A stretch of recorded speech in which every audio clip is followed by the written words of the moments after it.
Entering their 75th year in business is Goya Foods. Founded in 1936 by Don Prudencio Unanue and his wife Carolina, both had immigrated from Spain, and their adventure started with a small storefront in Lower Manhattan. Today, Goya Foods offers 1,800 products and has grown to over 3,500 employees. Hispanic lifestyle was on hand as the company provided insights into their 75th anniversary plans. We first spoke with Avelino Fernandez, Vice President of Goya Foods, about their expansion to the West Coast.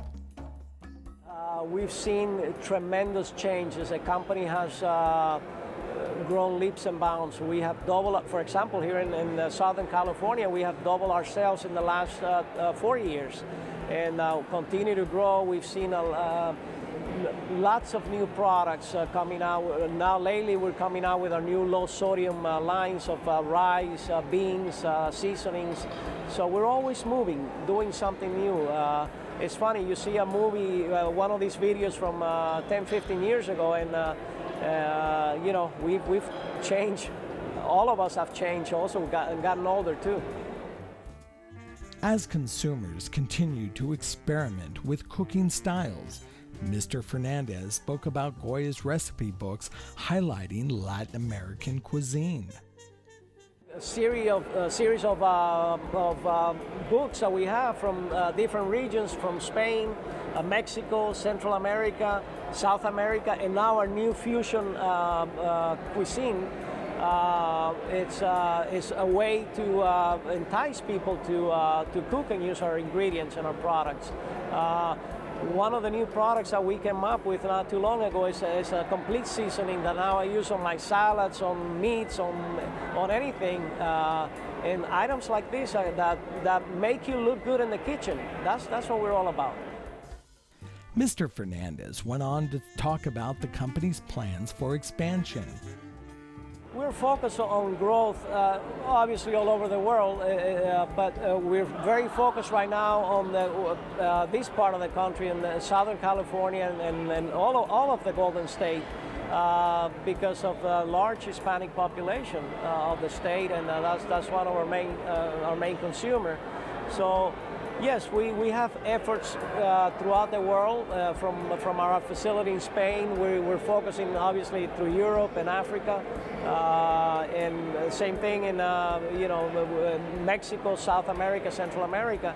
But the United States is a very, very important market to us, so this is something that we don't ever want to lose sight of. We are obviously continue to come up with new creative products for our fusion recipes, new authentic products from different parts of the world. And it's very exciting. As you saw, we have our 4th generation now working, and the future looks very bright, so the sky is the limit. We then had an opportunity to meet the grandson of the founders, Robert Anthony Unanue, who shared his thoughts about joining the family business. It really has a profound impact on my life and my work. My father has worked for Goya pretty much his entire life, and I've been around the company a lot throughout my life. And you know, going to different, I've had the opportunity to go to a lot of our different locations, and you know, I always get asked the question, you know, I get asked this question a lot, and what, you know, the thing I like to talk about is, you know, there's so many people that, you know, when Goya started and we were really, you know, gaining a foothold in the United States, it was the 40s and 50s, you know, it was different times, and people were grateful to have jobs. You know, we have people that have been with us for a very, very long time. The head of our marketing department started with us as a 21-year-old. He's now in his mid-70s. Vice President Conrad Colon. The head of our PR in New Jersey, Rafael Toro, has been with us roughly 30 years.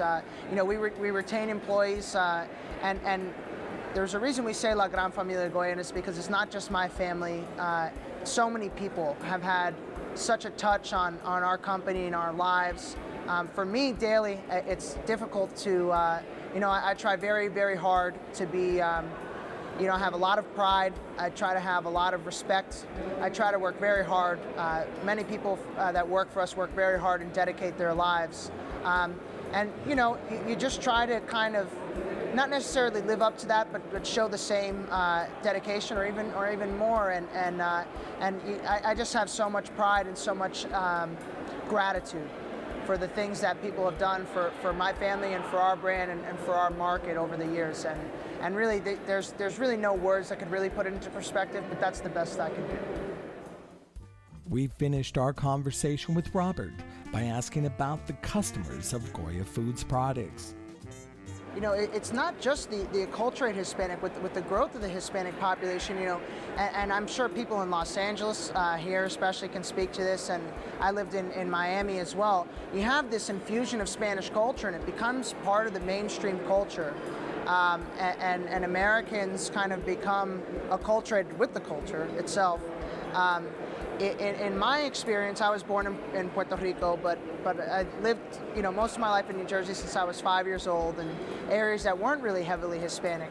Obviously, my upbringing had a very strong tie and connection to Spanish food. We've tried to keep our marketing, very appealing to anyone who is open to trying new tastes, open to trying new things. As far as our general market advertising, it's kind of a mixture between going after the general market and going after the acculturated Hispanic, because we have a whole line of heat and serve, ready to eat beans that are great. I live on my own. I don't have my mom cooking for me anymore. I'm not married yet. I have to cook a lot myself, and our red label beans are a heat and serve, ready to serve, already spiced, everything already cooked, type of product. And I can trick people sometimes. If I have a date, I can cook up some red label beans and it looks like I've made an authentic dish, and they are authentic, but I've not made it from scratch by any means.